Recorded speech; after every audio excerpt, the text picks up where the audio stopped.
Bonsoir, merci de suivre ce live consacré aujourd'hui au métier du tourisme. Alors c'est un live un peu particulier. Bon, évidemment, nous allons parler études, nous allons parler formation, mais surtout, vous allez nous dire ce qui vous passionne, ce qui vous intéresse dans le domaine du tourisme. Et notre invité ce soir essaiera de vous donner quelques pistes à travers les très nombreux métiers du tourisme qui existent. Alors, pour répondre à vos interrogations, à vos questions, nous recevons ce soir Marie Agantas, qui est directrice de l'ESCAET, une école qui est spécialisée dans les métiers du tourisme, située à Aix-en-Provence. Bonsoir. Alors c'est un sujet que vous connaissez bien, ça fait presque, je crois, 14 ans et que vous conseillez, que vous recevez des parents, des étudiants, que vous discutez des métiers du tourisme et puis surtout que vous voyez leur évolution depuis une dizaine d'années. Donc vous êtes qualifié pour répondre à toutes ces questions. Je serai plus après le live, hein, si je suis qualifiée ou pas. Je vais essayer de répondre à ces questions, mais je pense qu'effectivement, j'ai aujourd'hui une certaine expérience qui me permet d'y répondre. Alors, on a beaucoup de questions qui ont été posées avant même le début du live, puisqu'elles ont été posées dans les journées qui précèdent. Peut-être une question qui n'a pas forcément de rapport avec les métiers, si ce n'est sur l'évolution. On assiste vraiment à une mutation dans les métiers du tourisme. C'est-à-dire les métiers d'il y a 10 ans, sont-ils encore ceux que nous connaissons aujourd'hui et ceux que nous connaîtrons dans 5 ans? Alors, il y a une vraie mutation. En tout cas, il y a une industrie qui s'est complexifiée, des acteurs qui sont devenus de plus en plus nombreux, notamment avec Internet, une concurrence qui est de plus en plus forte entre tous ces acteurs, et du coup forcément quand on est dans un environnement concurrentiel fort, on a souvent des besoins de profils de plus en plus compétents, de plus en plus techniques, avec des approches très précises et avec davantage de compétences dans le panel des métiers. Alors, les questions que nous recevons mélangent à la fois études et métiers. Nous avons une question de Léa qui vous dit « Bonjour, peut-on être directrice d'un hôtel en ayant un BTS tourisme ?» Alors, en ayant un BTS tourisme, c'est quand même un peu juste. Il n'y a rien de vraiment impossible, hein, mais c'est vrai que c'est souvent un peu juste. Le BTS tourisme donne des bases qui sont assez solides au niveau tourisme et hôtellerie, mais ça reste quand même des basiques. Pour être aujourd'hui directeur d'hôtel, en fait, en général, il y a deux types de filières. Il y a les filières hôtelières, donc des gens qui font une formation hôtelière, qui rentrent en travaillant ce qu'on appelle dans l'exploitation. Donc, c'est-à-dire que tous les métiers de l'exploitation, c'est les métiers de réceptionniste, de concierge, de serveur, de gouvernante, qui sont les gens qui s'occupent du client une fois qu'il est rentré dans l'hôtel. Et puis après, il y a les formations de tourisme, comme celles que nous, on propose au niveau de l'ESCAET, donc qui sont sur du bac plus 3, 4, 5. Et là, on va apprendre tous les métiers qui permettent de faire venir le client dans l'hôtel. Donc, c'est-à-dire, on est sur les métiers du commercial, les métiers de la distribution, du yield management ou du revenu management, ou les métiers encore du marketing ou du web marketing dans l'hôtellerie. Donc, en fait, on a vraiment une typologie de métier qui est vraiment liée au « je sers le client une fois qu'il est là » et puis d'autres métiers qui forment à « comment est-ce que je fais en sorte d'attirer le client vers l'hôtel ». Et c'est en général ces deux populations-là, soit des gens qui sortent d'école hôtelière, soit des gens qui sortent d'école supérieure dans le tourisme, qui arrivent aux directions des établissements. Mais avec un BTS tourisme, il faut quand même être honnête, c'est un peu juste. Donc, elle peut poursuivre, par contre, dans des formations complémentaires. Oui. Question de Joe qui vous dit « Bonjour, je suis étrangère, j'ai une licence en design d'espace et je voudrais avoir une formation liée avec la décoration ou bien événementielle. Est-ce que c'est possible ?» On n'est pas forcément là sur les métiers du tourisme. On n'est pas forcément sur les métiers du tourisme. Alors, je dis pas que c'est impossible. C'est quelque chose, c'est ce qu'on appelle un scénario assez étroit, c'est-à-dire qu'il est très, très précis et du coup, il faut effectivement se donner les moyens d'y arriver. Mais il y a aujourd'hui, nous, on a notamment une de nos anciennes qui travaille pour une chaîne hôtelière et qui s'occupe justement du développement des nouveaux hôtels, enfin qui va donc du coup chercher des nouveaux espaces pour créer des nouveaux établissements et qui ensuite donc du coup fait le lien avec tous les métiers comme les architectes, les décorateurs pour arriver à construire les nouveaux concepts des hôtels dans les chaînes ou dans les groupes hôteliers. Donc ça existe, ça reste des métiers de niche encore une fois, mais c'est quelque chose qui est tout à fait envisageable. Alors ce soir, il n'y a pas que des étudiants ou des terminales qui nous suivent. Nous avons manifestement des personnes qui sont en activité salariée ou qui ont une activité salariée. Nous avons Pam qui vous dit je viens du monde du sport il y a 6 ans et j'ai travaillé dans la restauration et dans l'hôtellerie de plein air. N'ayant pas eu de formation dans ce domaine, j'ai appris sur le tas. Je pense avoir beaucoup de lacunes dans ce milieu. J'aimerais associer tourisme et sport. Bon, là, dans tourisme et sport, il y a quelque chose qui est assez facile, c'est souvent le tourisme événementiel. Il y a souvent des gens qui créent des événements sportifs ou qui travaillent autour d'événements sportifs. C'est-à-dire qu'aujourd'hui, il y a plein d'événements qui se passent comme la Coupe du Monde de foot, comme la Coupe du Monde de rugby, les Jeux Olympiques.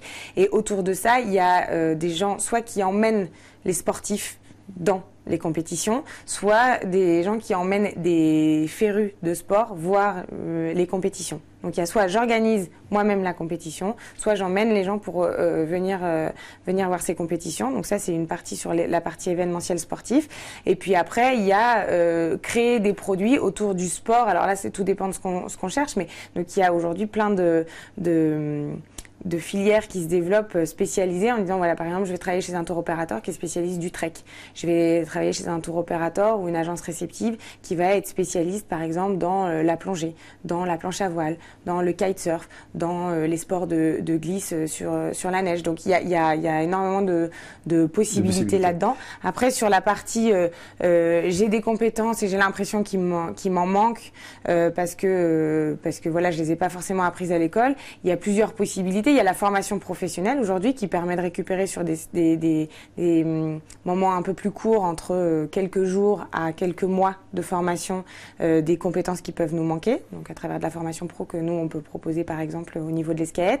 Et puis il y a de la reconversion professionnelle. Nous on a des gens aujourd'hui qui viennent chez nous, qui ont fait de la pharma pendant 20 ans, qui ont fait de la logistique, qui ont fait voilà et qui réintègrent les cursus avec nos étudiants en cycle de reconversion professionnelle. Alors, il est question vraiment mélange à la fois les problématiques de métier, mais aussi les problématiques de formation. Alors, il y a des questions auxquelles on peut répondre peut-être rapidement. On vous demande si on peut poursuivre, ou si on peut suivre une formation tourisme après un bac+2 NRC. Oui, bien sûr. Sans problème. Bien sûr.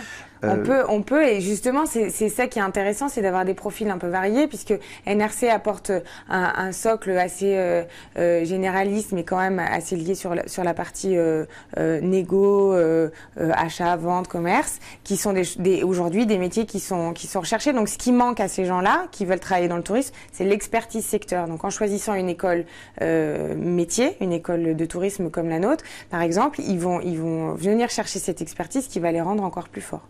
Question toujours, peut-être étude, une question de Camille. Bonjour, j'hésite entre bachelor et BTS. Comment choisir? Donc une formation en 2 ans et puis une formation en 3 ans.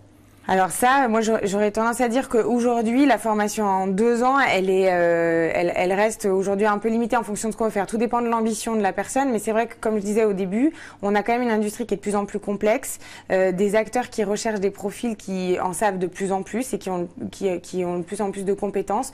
Donc c'est vrai que le BTS, souvent, aujourd'hui, il arrive un peu à sa limite pour arriver à un emploi un peu durable dans le tourisme. Et dans tous les cas, il y a souvent une année complémentaire qui est choisie par les candidats. Donc on peut commencer par un BTS et compléter par une 3e année de bachelor, ou alors commencer directement post-bac sur un bachelor en 3 ans. C'est vraiment 2 possibilités. Nous, par exemple, on n'est pas sur du post-bac. Donc nous, on prend des étudiants qui ont déjà un bac+2, qui peuvent venir soit de NRC, soit de BTS tourisme, évidemment.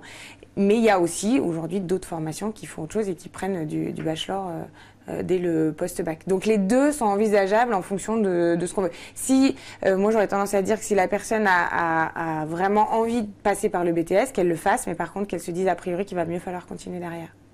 Il y a beaucoup de questions qui tournent autour de la notion de direction d'hôtel. Une question de Kimana. Après une licence en animation touristique, que peut-on étudier pour devenir PDG d'un hôtel? Est-ce possible? Alors oui, c'est possible. Et en fait, nous, ce qu'on va apprendre, donc justement après un bac+3, quel qu'il soit d'ailleurs, qu'il soit dans le tourisme ou que ce soit des gens qui viennent de langue ou des gens qui viennent de filières commerciales, géographie, histoire. Y compris scientifique par exemple? Oui, scientifique. Nous, on a vraiment 50% de nos étudiants qui viennent de tourisme et 50% qui viennent du hors tourisme. En général, voilà, c'est la proportion qu'on aime bien avoir. Et en fait, ce qu'on va apprendre, donc notamment là en plus, c'est justement les spécificités de l'hôtellerie. Donc, c'est-à-dire notamment tout ce qui est le yield management. Comment aujourd'hui je fais en sorte qu'un hôtel soit distribué au bon prix sur les bons canaux et sur la bonne saison et auprès de la bonne clientèle. Donc qu'est-ce que ça veut dire? Ça veut dire qu'aujourd'hui, je ne vais pas vendre mon hôtel au même tarif auprès d'une clientèle loisir qu'une clientèle voyage d'affaires, qu'une clientèle famille qui va réserver très en amont ou un couple qui va réserver au dernier moment. Tout ça, ça s'apprend, ça s'appelle du yield management et c'est quelque chose qui est aujourd'hui fondamental dans l'hôtellerie. Il y a toute la partie distribution. Comment je vais faire en sorte que mon hôtel soit bien distribué sur Internet? Je vais apprendre toutes ces méthodes-là et ça, c'est des métiers qui sont aujourd'hui aussi extrêmement recherchés. Et je vais apprendre à valoriser l'image de mon hôtel et de mon produit, donc c'est-à-dire de mes chambres et des produits qui sont annexes à travers le web, donc avec du référencement sur Google, des publicités sur Internet, des emailing, du community management. Tout ça, c'est des métiers qu'il faut que j'apprenne dans l'hôtellerie. Alors justement, vous parlez d'Internet, beaucoup d'Internet, et on a une question qui vous dit, aujourd'hui, travailler dans les métiers du tourisme, est-ce qu'on n'est pas obligé de passer une grande partie de son temps finalement sur Internet, et notamment devant des ordinateurs? Alors, je dis, j'ai pas envie de rester scotché devant mon écran toute la journée. On n'est pas obligé. Par contre, effectivement, il y a aujourd'hui une grosse proportion des métiers sur lesquels on a quand même besoin d'être derrière un ordinateur et de travailler effectivement sur la partie web. Maintenant, il y a aussi une partie des métiers qui sont très terrain, notamment tous les métiers qui sont liés au commercial, qui sont liés à la gestion de la relation client, où on est au contact soit du client, soit des partenaires. On peut être aussi responsable des partenariats et dans ces cas-là, on va aller signer des partenariats avec des distributeurs, avec des loueurs de voitures alors qu'on est un hôtelier. Enfin voilà, il y a aujourd'hui pas mal de choses qui sont possibles. Là, on a des actions qui sont réellement terrain, sur lesquelles on est sans arrêt en contact ou dans les destinations avec soit les clients, soit les partenaires, soit les fournisseurs. Mais c'est vrai qu'aujourd'hui, il y a aussi beaucoup de métiers qui sont liés au web et donc à cet ordinateur que nous avons tous. Et question de Jérémy, je voudrais savoir quelles sont les études à faire pour être directeur de son propre camping. Un BTS tourisme suffit-il? Non, c'est la même question que pour être directeur d'hôtel. En fait, aujourd'hui, le camping ou l'hôtellerie de plein air, elle a énormément évolué. Là aussi, c'est devenu très complexe et c'est devenu aussi complexe qu'un hôtel. C'est-à-dire qu'on gère le remplissage d'un camping de la même manière que ce qu'on gère le remplissage d'un hôtel. On le distribue sur Internet, on le vend à travers plusieurs canaux, on le vend à travers des comités d'entreprise, on le vend auprès des agences de voyage. Donc, ça demande en fait des vraies compétences. On le vend plus au même tarif tout le temps. On n'a plus des emplacements uniquement avec des tentes, mais il y a aussi des mobil-homes. Il y a souvent des services autour qui sont de loisirs, des excursions, c'est des vrais complexes qui sont de plus en plus sophistiqués et sur lesquels on a besoin de vraies compétences. Donc je dirais la même chose. Je dirais qu'un BTS touriste, c'est pas impossible. Encore une fois, je veux pas non plus dire il faut continuer à tout prix, mais si vraiment l'objectif c'est d'atteindre un niveau de direction, il y a quand même un certain nombre de points et d'orientation au niveau web. Comment je vais chercher mon client, comment ensuite je le gère, je le fidélise, qui sont quand même très importants. J'ai une question de Jennifer et je pense que vous auriez été déçus si on n'avait pas posé. Travailler dans le tourisme implique-t-il toujours des voyages dans l'exercice de son métier? Non, alors ça c'est très intéressant, je suis contente qu'on la pose parce que c'est vraiment pas systématique et donc c'est pour ça que si c'est ce qu'on veut, si on a envie de voyager, il faut vraiment identifier correctement les métiers qui permettent de voyager et on peut aussi travailler de façon très sédentaire, je vais dire à Paris ou ailleurs, dans des bureaux et en disant mon job c'est de travailler pour faire voyager des gens, mais par contre moi j'ai un boulot assez sédentaire. Donc les deux sont vraiment possibles. C'est juste qu'il faut savoir ce qu'on veut faire et en fonction de ce qu'on veut faire, si on est tiré par ça, par le fait de faire des déplacements très souvent, alors il y a un certain nombre de métiers qu'on va choisir en particulier. Et si ce qu'on veut, c'est avoir une vie de famille, rester autour de sa famille ou de Paris parce qu'on est trop parisien et qu'on adore ça, dans ces cas-là, c'est aujourd'hui possible de travailler dans le tourisme sans avoir besoin de voyager dans le monde entier. Tout dépend de ce qu'on veut. Oui, au début du live, on avait dit, dites-nous ce qui vous passionne, on va vous dire pour quel métier vous êtes fait. Et en fait, on a quand même beaucoup de questions d'internautes qui disent, voilà, moi je sais ce que je voudrais faire comme métier, mais finalement, quelle est la formation pour y parvenir. Là, on a une question de Austin qui vous dit, voilà, je suis en BTS Tourisme et j'aimerais continuer mes études. Quelle serait la formation idéale pour pouvoir travailler en tour opérateur par la suite? Chez un tour opérateur, en tout cas, nous, on est bien placé au niveau de l'Escaët, puisqu'on a aujourd'hui beaucoup d'anciens qui travaillent chez des tour opérateurs. En fait, on a plusieurs métiers au niveau des tour opérateurs aujourd'hui. Il y a le fameux métier de chef de produit qui a un peu évolué et qui, là aussi, c'est sophistiqué. Donc, ça veut dire qu'on ne retrouve pas toujours que le chef de produit, on retrouve souvent un acheteur. Donc, qui est vraiment un super négociateur qui va, en fait, lui, plus souvent peut-être parfois même dans les destinations et qui va vraiment négocier avec les hébergeurs, les hôteliers, les gens qui s'occupent des transferts, des excursions, et qui va ensuite ramener les deals, donc ce qu'il aura signé au niveau du tour opérateur, et qui va les transmettre à un chef de produit qui, lui, va créer le package. Après, on a tous les gens qui s'occupent du pricing ou du yield management aussi, donc de dire voilà, ok, l'acheteur il a négocié d'une certaine manière. Maintenant, moi, ce que je vais faire, c'est que je connais le marché sur lequel je veux vendre mon produit et donc du coup je vais définir le bon prix en fonction des besoins de ma clientèle. Et puis il y a ceux qui vont travailler sur comment est-ce que je mets mon produit maintenant qu'il est créé en marché. Donc ça, on va avoir des commerciaux, on va avoir des gens qui s'occupent de la distribution, des gens qui s'occupent des partenariats, des gens qui s'occupent de la promotion, qui vont être beaucoup sur le terrain, beaucoup dans les événements pour faire parler de la marque et des produits. Alors on va avoir un peu des métiers différents au niveau du tour opérating. Donc je dirais qu'une école supérieure de commerce appliquée au tourisme comme la nôtre est plutôt assez idéale pour ça. La question de Manon, quel métier existe-t-il dans le secteur de l'e-tourisme en rapport avec le marketing digital? Alors sur l'e-tourisme et le marketing digital, il y a aujourd'hui énormément de métiers. Donc en fait, ça se décline en leviers, le marketing ou le digital. Donc dans les leviers, on a tout ce qui est référencement. Donc comment est-ce que je fais en sorte que soit la marque, soit le produit soit bien référencé sur Google. Donc il y a du référencement payant et du référencement naturel. Ça s'apprend d'une manière assez globale. C'est pas propre au tourisme, mais après il y a des spécificités quand même dans le tourisme. Ensuite, on a toute la partie gestion de la relation client. Donc comment est-ce que je gère des campagnes d'emailing, comment est-ce que je gère des programmes de fidélité dans le tourisme pour mes clients. Il y a toute la partie réseaux sociaux dans le digital qui est très importante. Comment est-ce que je fais en sorte que mon produit soit bien relayé sur Facebook, sur Twitter, sur Pinterest, Instagram, enfin sur tous ces réseaux-là, parce que souvent les étudiants savent comment les utiliser à titre personnel, mais ont du mal à se projeter sur un usage professionnel. Donc tout ça s'apprend. Donc dans le digital, il y a toute une collection de métiers et les acteurs qui aujourd'hui recherchent des profils qui maîtrisent ces compétences-là, ils sont énormes. C'est-à-dire qu'il y a les tours opérateurs, les agences de voyage sur Internet évidemment, mais aussi les agences de voyage traditionnelles. Il y a tout le monde de l'hôtellerie qui aujourd'hui a besoin qu'on les aide à aller sur le digital. Il y a l'aérien, le transport ferroviaire, les loueurs de voitures. Il y a toute la partie des réceptifs, des gens qui sont dans les destinations et qui ont besoin qu'on fasse parler de leur destination. Il y a dans le voyage d'affaires aussi, qui est quelque chose de très important aussi. On a besoin de profils dans le web. Les territoires. Alors les territoires, c'est par exemple, j'adore la Bretagne, j'adore Rhône-Alpes, j'adore PACA ou le Sud-Ouest. Et j'ai envie de travailler pour ce territoire-là, pour le mettre en avant, pour le promouvoir, pour que le Sud-Ouest marche mieux pendant l'été que le Sud-Est, par exemple. Et ben aujourd'hui, qu'on soit dans des offices du tourisme, dans des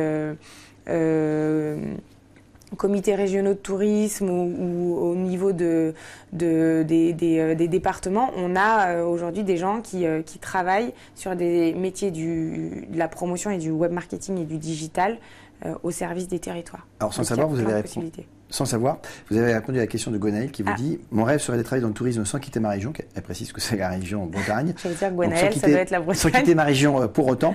Pensez-vous que cela soit possible? J'ai un peu de mal à voir ce que je pourrais faire. Alors on a une ancienne, moi je l'invite à essayer de la trouver sur les réseaux sociaux, mais qui est Marie Kérébel, qui est notamment une ancienne qui a travaillé, qui est pareil, une Bretonne qui voulait absolument travailler en Bretagne et qui a notamment, c'est rigolo, mais fait des stages au niveau d'Office du tourisme et de CRT Bretagne pour travailler pour le territoire de la Bretagne et pour la mise en avant du territoire Bretagne, notamment sur le digital. Et je vais me dire que la fin de l'histoire, c'est qu'elle a travailler à Paris en se disant finalement je veux sortir de la Bretagne et je veux aller à Paris pour y revenir après. Donc voilà. Espérons qu'elle trouve sur les réseaux. Question d'Abby. Après avoir beaucoup voyagé, je souhaiterais désormais aider au développement touristique global dans ma région, Rhône-Alpes, ou aider les entreprises du secteur. J'ai un bachelor en business et management, j'ai travaillé dans l'événementiel, été community manager et je parle anglais et chinois. Que me conseillez-vous de faire ? Bon, ça, c'est déjà un bon... C'est un beau parcours. Voilà, c'est un bon bagage. Donc là, il y a plusieurs possibilités. Hein. D'après moi, il y a déjà des choses qui doivent lui permettre de travailler et d'aller effectivement voir les offices du tourisme, les CDT et CRT Rhône-Alpes. Je pense qu'il doit y avoir des gens qui cherchent, ou alors même dans les offices du tourisme en station, hein, parce qu'il est sur une région qui est assez dynamique. Donc je pense que ça vaut le coup d'essayer. Et puis après, s'il se rend compte que il y a peut-être des freins ou qu'il y a peut-être des manques en termes de connaissances, il y a deux choses. Soit on a envie d'aller beaucoup plus loin et se dire dans ce cas-là, je reprends des études et je reprends un niveau MBA pour vraiment approfondir ma connaissance du digital et pour être excellent sur tous les leviers. Ou alors, je me dis, je vais juste aller chercher un certain nombre de compétences sur des formations courtes, des formations plus professionnelles et des formations de 1 à 5 jours pour maîtriser un peu mieux tel ou tel levier marketing bien particulier. Et j'ai une autre question, là, je pense que vous auriez été déçus si je ne vous l'avais pas posée. Une question de Liou. Est-ce que les métiers du tourisme payent bien ? Faire un métier de passion, oui, mais pas à n'importe quel prix. Oui, alors moi je suis d'accord. Et là aussi, je vous remercie de poser la question parce que c'est vrai que moi je me bats depuis plus de 10 ans maintenant pour arriver à ce qu'on arrête et qu'on sorte des clichés métier de tourisme égale métier de passion dans lesquels on gagne pas sa vie. Évidemment, si on regarde que les métiers, disons, très traditionnels qu'on pouvait avoir avant, effectivement, on était sur des métiers un peu de passion et dans lesquels on gagnait pas sa vie. Mais aujourd'hui, on est quand même sur des métiers où on demande de plus en plus de compétences et où, en fait, ça se valorise. Donc, quand je vous parle de community manager, quand je vous parle de yield manager, quand je vous parle d'acheteur, quand je vous parle de chef de projet technique, dont on n'a peut-être pas encore parlé, mais tout ça, c'est aujourd'hui des profils qui sont recherchés et qui sont plutôt bien payés. Nous, on a une moyenne de salaire de sortie qui est aux alentours de 32 000 euros annuels, donc ce qui est quand même sur des beaux salaires par rapport, enfin on est très loin du SMIC, très au-dessus. Question de Louis, pensez-vous que l'on doit être titulaire d'un bac+5 pour trouver un emploi dans le domaine du tourisme ? Non, on n'est pas obligé d'être titulaire d'un bac+5, tout dépend de l'ambition qu'on a. Donc si on a envie de... En fait, moi je dis qu'il y a plusieurs possibilités, même pour atteindre des postes de direction. Il y a soit on se dit, moi j'en ai marre des bancs de l'école et j'ai très très envie aujourd'hui d'aller faire mes armes sur le terrain. Alors dans ces cas-là, c'est possible et il faut accepter par contre de gravir les échelons, commencer peut-être bas et puis d'attaquer et de grandir au fur et à mesure sur le terrain. Ou alors de se dire, voilà, moi aujourd'hui je suis assez bien sur les bancs de l'école, j'ai envie d'aller le plus loin possible dans les compétences que je peux acquérir au niveau d'une formation et pour commencer peut-être un peu plus haut et évoluer un peu plus rapidement.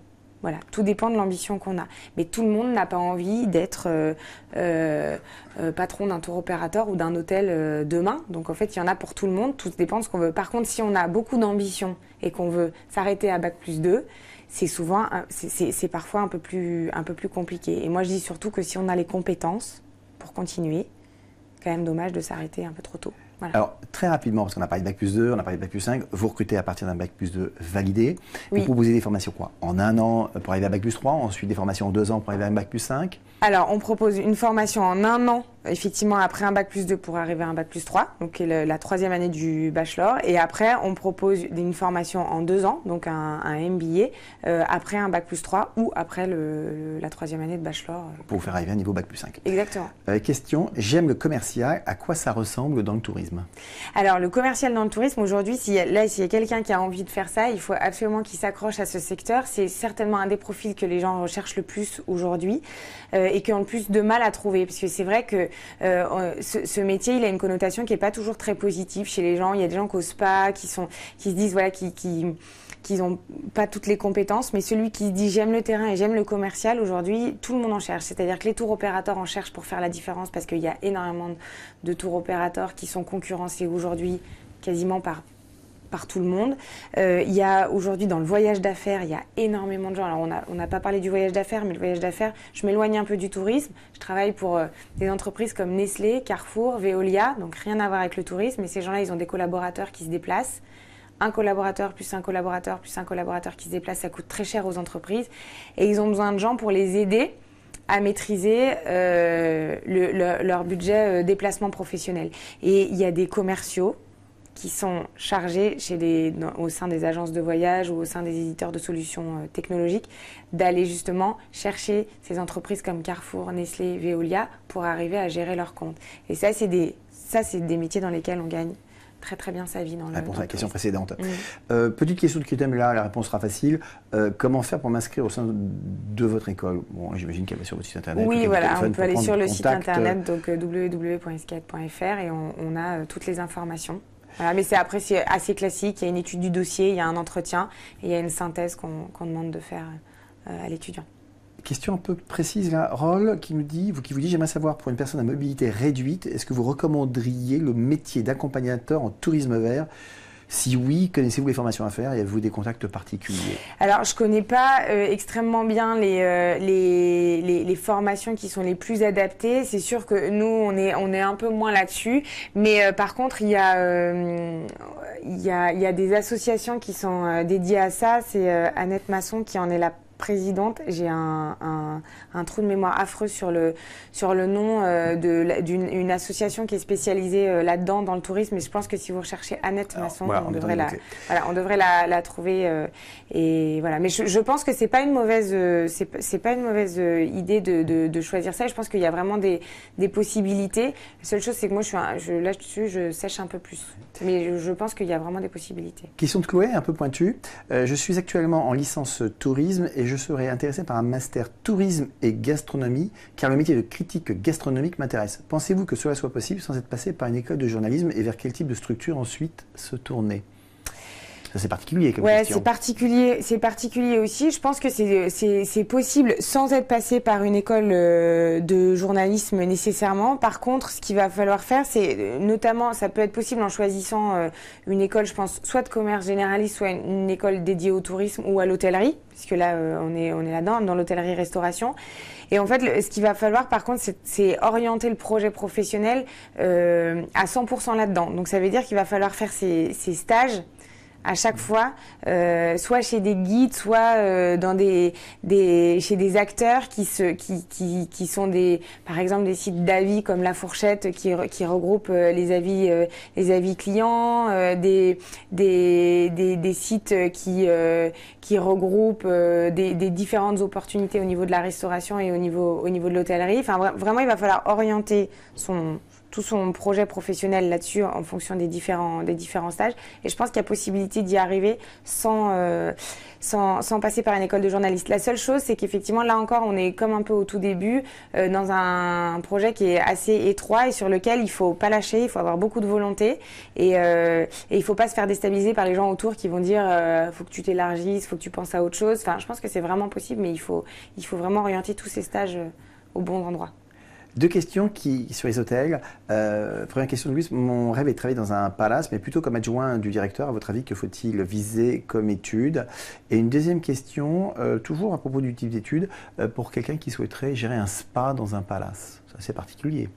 Ouais, alors spa c'est encore un peu différent, mais en tout cas celui qui veut être adjoint de la direction au niveau d'un palace, en fait là c'est exactement ce que je disais tout à l'heure, on a deux possibilités, soit de passer par une filière hôtelière classique et de gravir les échelons au niveau, je vais dire, dans l'exploitation, donc c'est-à-dire je passe par la réception, puis après je fais un peu de service et puis tout ça, et puis je monte au fur et à mesure, soit de passer par une école de commerce appliqué au tourisme comme la nôtre, et là d'y rentrer je touche les métiers du commercial, les métiers du yield management, du marketing, et au fur et à mesure, je remonte vers la direction, comme ça. Alors oui, vous avez dit école de commerce et de tourisme. Alors, quelle est la différence avec une école de commerce, on va dire classique, comme les ESC, qui dispose en dernière année d'options ou de modules spécialisés dans... Une école de commerce généraliste, vous avez la réponse dans la question. Une école de commerce généraliste qui va rajouter à la fin une option ou un module, ça va rester une option ou un module. Une école comme la nôtre, c'est une école qui est à 100% dans le tourisme. Donc nous, quand on va intégrer les concepts de management plus généralistes, comme par exemple le web marketing, le commercial, les achats, en fait, ça va sans arrêt être rattaché à des exemples du tourisme et rattaché à des cas concrets d'entreprises dans le tourisme. Là où, en fait, une école généraliste va former à du généraliste et à la fin va donner un petit bout de culture touristique qui aujourd'hui reste assez insuffisante par rapport à ce que cherchent les recruteurs. Nous, on a beaucoup de recruteurs qui nous disent des gens qui ont la tête bien faite et qui sortent d'écoles de commerce généralistes, ça devient trop juste pour nous parce qu'on est dans un environnement qui est hyper concurrentiel, dans lequel on a besoin de rentabilité et de gens opérationnels très vite, donc experts métiers. Alors, vous parlez métier et on a plusieurs questions différentes mais qui reviennent tous finalement au même sujet et qui vous demandent mais qui recrute dans les métiers du tourisme? Est-ce que c'est Internet? Est-ce que ce sont les structures traditionnelles des hôtels? Moi j'en rajouterais peut-être une.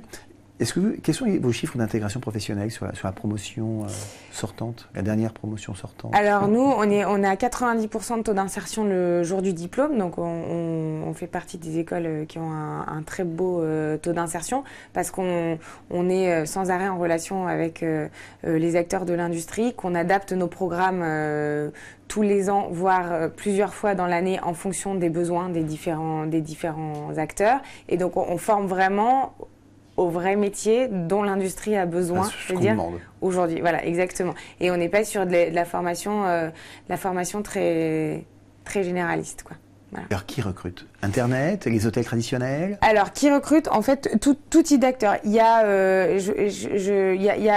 3-4 ans, je vous aurais dit, c'est essentiellement Internet. C'est vrai que c'est des acteurs qui sont en plein boom. L'économie un peu traditionnelle est un peu plus en retrait. Or, aujourd'hui, en fait, les acteurs traditionnels sont en train de remonter aussi au niveau des acteurs du online et en fait font la même bataille qu'eux au même niveau. Donc, c'est-à-dire que les acteurs du online, ils ont ouvert des points de vente souvent physiques ou en tout cas ils ont fait des partenariats avec du point de vente physique.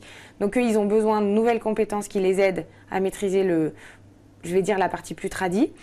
Et les acteurs du plus traditionnels sont montés sur toutes les problématiques du online. Donc je dirais qu'aujourd'hui, quels que soient les acteurs, en tout cas ceux qui sont toujours là, parce qu'il y en a qui ont fermé depuis, mais ceux qui sont toujours là aujourd'hui, il y a vraiment des besoins partout. Donc il y a des besoins au sein des agences réceptives qui sont dans les destinations, qui elles veulent toucher de plus en plus le client directement, donc elles ont vraiment besoin de profils qui sont capables de les aider à aller toucher le client et qui connaissent par exemple la clientèle française. Donc on peut aller travailler en Indonésie pour travailler sur le marché français par exemple, ou au Pérou ou n'importe où. On peut travailler chez des tours opérateurs. Les tours opérateurs aujourd'hui recherchent des nouveaux profils, alors plus sur le chef de produit d'antan, mais sur des super acheteurs, des gens au niveau du web marketing, au niveau de la distribution, au niveau du commercial, enfin qui ont vraiment des nouvelles compétences et qui peuvent avoir une valeur ajoutée pour le tour opérateur. L'hôtellerie évidemment recrute, que ce soit au niveau des unités hôtelières, donc vraiment des hôtels en eux-mêmes, ou au niveau des sièges. Il y a vraiment plein de choses qui sont en train de se structurer. Il faut aujourd'hui qu'ils fassent concurrence à des gros acteurs comme des grosses plateformes comme par exemple Airbnb, ou au niveau des loueurs de voitures, il faut qu'ils fassent face à des plateformes comme Blablacar par exemple. Donc là aussi, il y a besoin de nouveaux profils et de nouveaux métiers pour les aider.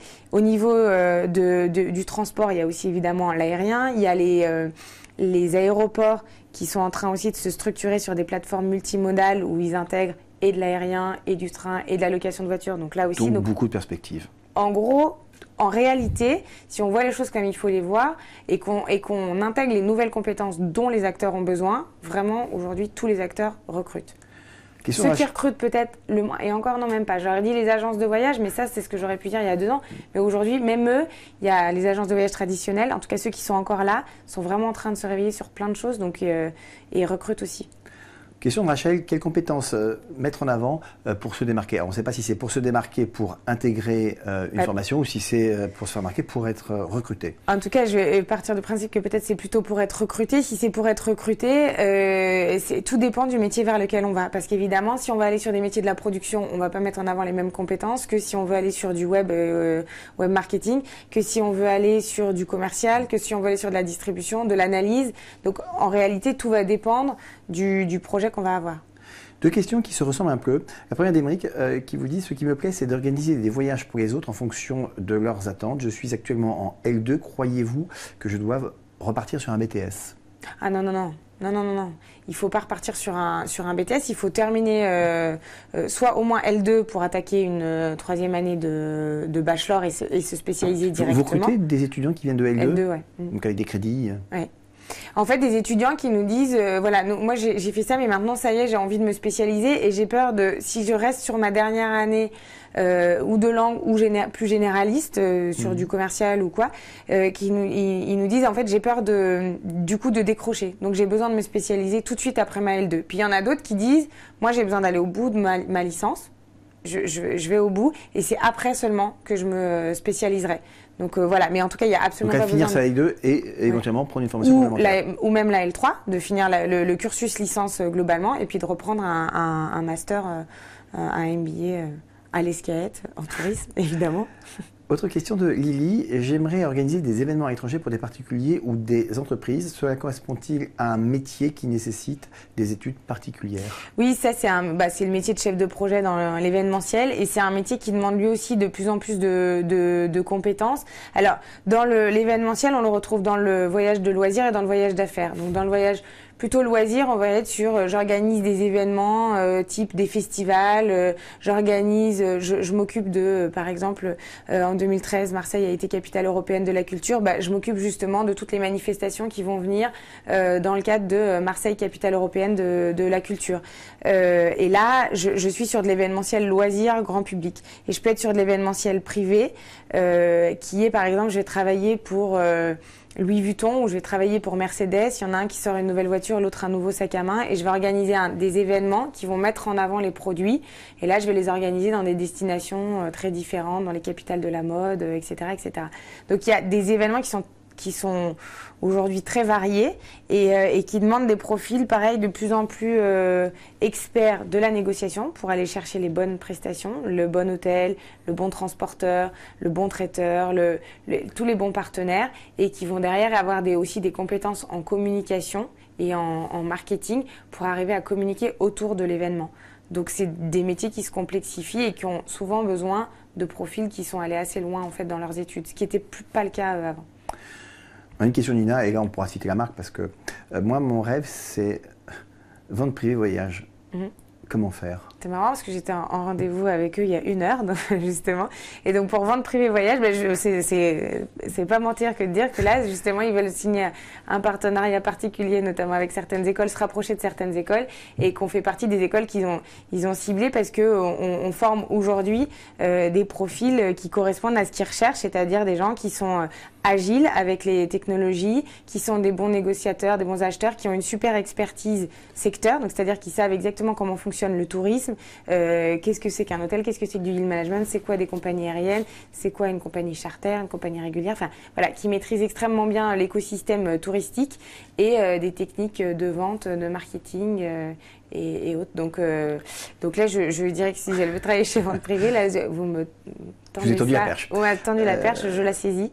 Mais voilà, il y a d'autres écoles, évidemment, ils prennent pas que des profils Escaët, hein, mais en tout cas, voilà, c'est pas la mauvaise porte. Question d'Armand à laquelle vous avez déjà répondu précédemment, mais sous un autre aspect. Je souhaiterais travailler dans des grands hôtels, mais plutôt dans le domaine de la gestion du personnel. Mais j'entends dire que pour travailler dans des palaces, il faut plutôt venir d'une grande école de commerce ou bien aller faire des études en Suisse. Qu'en pensez-vous? Non, alors je dirais pas nécessairement. Alors quand on parle, évidemment, hein, la Suisse a un historique avec des écoles hôtelières très renommées, donc c'est vrai que c'est passer par ces filières-là, ça peut être peut-être. C'est pas forcément. Je pense que c'est plus un plus. Par contre, c'est vrai que ça fait partie des voies qui aujourd'hui sont identifiées. D'écoles de commerce généralistes, pourquoi pas. Mais si on est vraiment sur la gestion du personnel, je dirais qu'à la limite, c'est même des études au niveau RH qu'il faut faire. Des études au niveau RH avec éventuellement une spécialisation un peu secteur pour comprendre quand même le milieu de l'hôtellerie, mais qu'on peut peut-être aller chercher après, hein. On peut faire des études de RH classiques. Et puis après, aller chercher juste un petit complément. Là, pour le coup, un petit module suffirait sur le tourisme. Mais si on est vraiment sur la gestion de relations personnelles, c'est plutôt des formations RH qui nous concernent beaucoup moins. Question de Marc, trouver le coût le plus intéressant, étudier toutes les possibilités de prix, manier les chiffres, optimiser les coûts de déplacement, négocier les achats. Si je pouvais faire cela dans le domaine du tourisme, cela me plairait. Ça va correspondre à quel métier ça? Alors ça correspond à plusieurs métiers. Donc il y a soit au niveau d'un tour opérateur, en fait si on prend une structure qui est très importante, on va avoir des métiers qui sont assez segmentés. Donc on va avoir l'acheteur, le chef de produit, celui qui s'occupe du yield management, et donc du coup tout ça va pas se retrouver dans un même métier. Par contre, si on est sur c'est l'avantage du tourisme, c'est qu'on est sur des entreprises avec des tailles très différentes. Si on est sur une taille, je vais dire moyenne de tour opérateur par exemple, on va avoir le chef de produit qui va être multicasquette, qui va être à la fois un acheteur, qui va être un super négociateur, c'est ce dont on parlait, qui va derrière s'occuper du pricing du produit, donc à quel prix je vais le mettre en fonction de la saison, de mon client, de la typologie, de ci, de là. Et dans ces cas-là, je vais intégrer aussi ça. Et derrière, après, je vais faire toutes mes analyses de vente et autres. Donc ça, on va pouvoir le retrouver par exemple au niveau loisir chez un tour opérateur. Et on va surtout extrêmement le retrouver au niveau du voyage d'affaires. Donc je vais travailler chez Nestlé, Carrefour, Veolia et je vais être acheteur voyage ou travel manager et je vais m'occuper des déplacements des collaborateurs de l'entreprise. Et là, je vais négocier avec avec Air France, je vais négocier avec Accor, je vais négocier avec des loueurs de voitures et je vais mettre en place des règles auprès de mes collaborateurs pour bien gérer la politique voyage de mon entreprise. Je vais faire des analyses. Enfin, là, je suis sur un truc très, très complet au niveau du voyage d'affaires. Question de JB, c'est quoi yield? Le yield management, ouais. C'est alors les pros du yield management. Je vais vous donner un exemple comme ça, ce sera assez clair pour tout le monde. C'est la SNCF. C'est ceux qui font qu'on paye jamais le même prix de billets de train que le voisin qui est à côté de nous. Donc voilà, souvent les jeunes d'ailleurs les 15-25 là énervent un peu tout le monde avec leur carte 12-25 même parce qu'ils ont souvent des tarifs peu chers. Il y en a d'autres qui payent le plein tarif, d'autres qui payent un tarif qui est un peu intermédiaire. Et ben ça, c'est pas que à la tête du client, c'est des vraies méthodes de calcul qui s'apprennent. Et aujourd'hui, c'est quelque chose qui est pratiqué au niveau des transporteurs, au niveau des hébergeurs, au niveau des tours opérateurs, des agences de voyage, partout. Et ça, c'est vraiment des profils qui sont extrêmement recherchés. Donc, quand on aime les chiffres et qu'on aime jouer un peu avec ça, en disant c'est un peu comme la bourse, en disant tiens, je monte, je descends, je monte, je descends, ça s'appelle le métier du yield management ou revenu manager. Enfin, il y a toute une panoplie de métiers liés à ça. Question Ninon, à laquelle vous avez déjà répondu sur les secteurs qui recrutent. Ma famille dit qu'il n'y a pas d'avenir dans le tourisme. Quels sont vos arguments pour m'aider? Elle a tort. je dis que, en fait, ceux qui disent ça sont qui ont une vision assez traditionnelle de l'agence de voyage, telle qu'elle était il y a je ne sais pas combien de temps, et du tour opérateur avec juste le chef de produit classique. Mais aujourd'hui, c'est une industrie qui est ultra complexe. Quand on a qu'à juste rechercher un voyage aujourd'hui sur Internet et on se rend compte que on a Google qui nous donne des réponses, on a TripAdvisor qui nous donne des réponses, on a les sites Internet comme GoVoyage, Last Minute, Expedia. Puis on a des tours opérateurs traditionnels comme le Club Med qui va ressortir, comme Fram qui va ressortir, comme Nouvelles Frontières, comme tout d'un coup on va avoir Booking. On va avoir, voilà, on a aujourd'hui plein d'acteurs. On va avoir Airbnb qui va ressortir comme acteur. Et en réalité, l'offre, elle est énorme. Et c'est juste si on se rend compte que tout ça, c'est des acteurs du tourisme, alors on se rend compte que les opportunités, elles sont énormes. Par contre, si on pense juste à l'agence des Trois Canards qu'on avait dans notre rue il y a 20 ans et qui n'existe plus, effectivement, dans ce cas-là, on a l'impression que c'est étroit et qu'il n'y a pas de métier. Mais la réalité, c'est qu'il y a énormément de métiers. Dans ces cas-là, moi, j'invite à aller sur le réseau social LinkedIn et d'aller regarder, par exemple, sur notre école Escaët. On va pouvoir retrouver tous les anciens qui sont en poste aujourd'hui dans l'industrie et vous allez retrouver plus de 1000 anciens qui ont des vrais postes, qui sont des vrais gens avec qui vous pouvez juste en cliquant sur un bouton discuter avec eux et savoir ce qu'est leur métier et vous allez voir que les métiers sont hyper variés. Alors on a encore beaucoup de questions donc on va essayer de répondre rapidement aux différentes questions. Question de Théo, j'ai vraiment envie de voyager dans le cadre de ma profession, est-ce que le métier de chef de produit pourrait correspondre ou pas du tout ? Si, il peut correspondre. Tout dépend de comment il est structuré chez l'acteur. Donc, c'est-à-dire qu'il y a des acteurs aujourd'hui qui intègrent des chefs de produits, qui sont des gens qui sont très sédentaires et à qui on demande de faire beaucoup par téléphone, de faire de la veille sur Internet et d'essayer de trouver des prestataires comme ça. Et puis, il y en a qui restent avec une vision en disant, voilà, tout ce qui marche, c'est quand on va sur le terrain. Et donc, du coup, il y a beaucoup de déplacements et on va dans les destinations pour choisir les produits. Donc là, ça va dépendre de la structure et de la façon de percevoir le métier chez le tour opérateur ou l'agence de voyage en ligne. Voilà. Mais aujourd'hui, on peut le faire plus du tout que chez un tour opérateur, mais c'est aussi chez des agences réceptives, des agences en ligne, voilà, chez plein d'acteurs. Bibou qui m'a posé 2 fois de suite la même question. Peut-on être patron et créer son entreprise dans le tourisme? Quelle formation faire? Ah oui, l'entrepreneuriat, nous, on a aujourd'hui beaucoup de modules d'entrepreneuriat. On pousse nos étudiants à lancer leur entreprise. Donc après, là, il faut se renseigner sur les écoles en fonction de leur programme. Mais nous, en tout cas, on a un gros module d'entrepreneuriat et d'accompagnement d'entrepreneurs. Donc, avis à Bibou. Charlotte, y a-t-il beaucoup de débouchés à la sortie d'un IAE avec une formation orientée vers le tourisme? Tout dépend de la spécialisation tourisme qu'il y a eu et jusqu'où elle a été approfondie. Là, je maîtrise pas extrêmement bien je sais pas de quel IAE on parle et de quelle spécialisation tourisme, mais c'est pas impossible. Tout dépend de ce qu'on y a fait. Ce qu'il faut vérifier, c'est est-ce que la spécialisation donne suffisamment d'expertise pour la faire valoir lors d'un entretien de recrutement. Une question un peu compliquée que je vais essayer de vous résumer. Oui. Une internaute qui vous demande il y a beaucoup de catalogues qui proposent, vous savez, des circuits organisés. Oui. On vous demande justement quel est le métier qui permet de faire ces circuits organisés, c'est-à-dire de les concevoir. Le chef de produit, c'est un tour opérateur. Le chef de produit, c'est un tour opérateur ou dans une agence réceptive, parce qu'aujourd'hui, il y a beaucoup de réceptifs. Alors, les agences réceptives, elles sont dans les destinations. Donc, je suis au Pérou, je suis en Indonésie, je suis en Australie, je suis en Afrique et je m'occupe d'une agence réceptive, c'est-à-dire je crée des produits ou je crée des circuits et après, je les revends à des tour opérateurs qui, eux, les revendent en France, en Allemagne, en Angleterre ou autre. Donc, je peux le faire dans plusieurs endroits, mais donc c'est le fameux métier de chef de produit. C'est un tour opérateur. Justement, question, mais à multiples tiroirs sur le chef de produit. Il vous demande, si on veut tout faire, donc peut-être ne pas être segmenté, est-ce qu'il faut plutôt travailler dans une petite structure? Il vous demande, est-ce que le chef de produit se rend toujours dans les destinations pour négocier ou bien est-ce seulement l'acheteur? Et il vous dit, ce métier a beaucoup changé et qu'il se fait rare. Voilà, vous voyez plusieurs questions.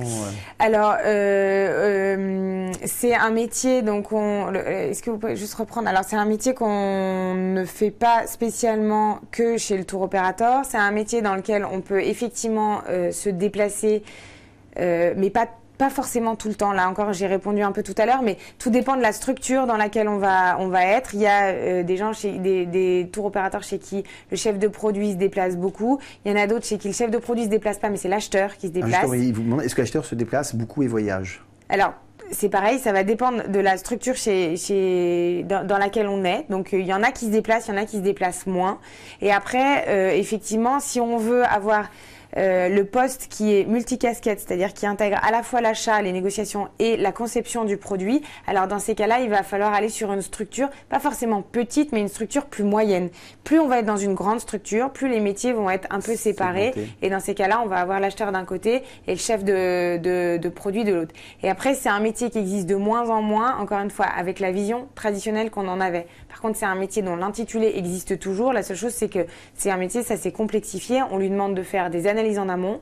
On lui demande de savoir négocier, même si c'est pas lui l'acheteur, mais de toute façon, on va lui demander de renégocier à un moment ou à un autre. Donc, d'avoir ces compétences-là.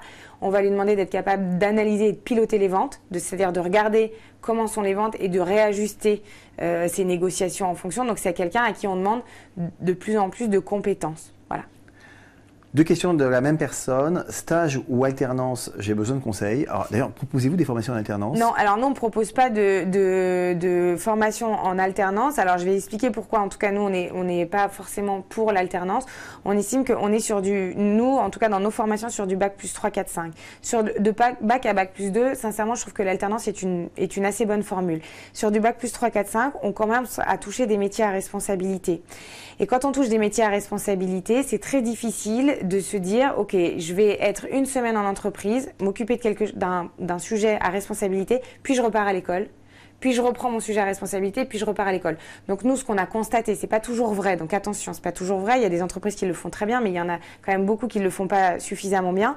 C'est que finalement, les entreprises, elles laissent les sujets assez exécutants, en fait, aux alternants, et pas les sujets stratégiques. Et nous, on estime que sur des métiers à responsabilité, pour arriver à les avoir, il faut déjà, dans un premier temps, être en formation et intégrer un certain nombre de compétences et de savoirs. Donc ça, c'est la première chose. Et ensuite, une fois qu'on est prêt et qu'on a acquis un certain nombre de choses, alors on peut partir 100% de son temps en entreprise pour gérer un vrai sujet à responsabilité pendant 4 à 6 mois. Donc voilà pourquoi nous, on travaille uniquement sur des stages, parce qu'on estime que sur des postes à responsabilité, c'est très compliqué de gérer de l'alternance. C'est pas impossible, mais c'est quand même plus compliqué. Donc vous avez répondu à la question du stage. Même question, on vous demande qui nous accompagne dans l'école, justement, je pense, par rapport au stage. Nous, on a un suivi qui est ultra personnalisé de nos étudiants. On n'est pas une grosse école, hein. On a 200 à 250 étudiants et on a un suivi personnalisé. On essaye de construire le profil de chacun. On a une grosse équipe de permanents par rapport aux autres écoles quand on compare. On a une dizaine de permanents qui sont dédiés et qui sont des experts dans le tourisme et qui aident, en fonction de leurs expertises, les différents étudiants à construire leurs propres projets, qui utilisent leur réseau pour avoir des stages et ensuite pour optimiser les insertions professionnelles. Et on se sert beaucoup de notre réseau d'anciens, parce que l'avantage d'être une école qui est 100% tourisme, c'est que 100% de nos anciens travaillent dans le tourisme. Donc 100% de nos anciens constituent un réseau hyper important. Alors évidemment, vous avez réponse de la personne qui vous a posé la question sur stage en alternance. Oui, mais c'est l'entreprise qui finance ma formation. Oui, je suis d'accord. C'est le seul point, évidemment. C'est le point sur lequel de toute façon, c'est sûr que l'alternance a quand même un vrai avantage. La seule limite, c'est que c'est difficile d'obtenir quand même des métiers à responsabilité. Alors nous, on se dit que c'est un engagement. Notre engagement à nous, c'est de garantir l'insertion professionnelle de nos étudiants. Et c'est pour ça qu'on a aujourd'hui 90%, parce qu'on se bat pour. Et ce qu'on se dit, c'est qu'effectivement, c'est un investissement, une formation. Il faut le voir comme ça, mais que si on a un job entre faire de l'alternance, je vais dire ça comme ça, entre faire de l'alternance et obtenir un job dans lequel on n'est pas très bien payé après, ou ne pas faire de l'alternance, investir, quitte à faire un peu un prêt, mais après avoir un bon job avec un bon salaire, en réalité, très vite, on s'y retrouve et on y gagne à avoir choisi quand même la formation qui nous a permis d'intégrer les bonnes compétences. Alors, cette émission arrive à sa fin. On a encore des questions, mais malheureusement, là, c'est plus possible. Bon, on aura peut-être l'occasion de se retrouver dans quelques semaines pour poursuivre cette discussion. Marion Taz, merci d'avoir répondu aux questions des internautes. Merci d'avoir suivi cette émission. À bientôt pour d'autres rendez-vous. Au revoir. Au revoir.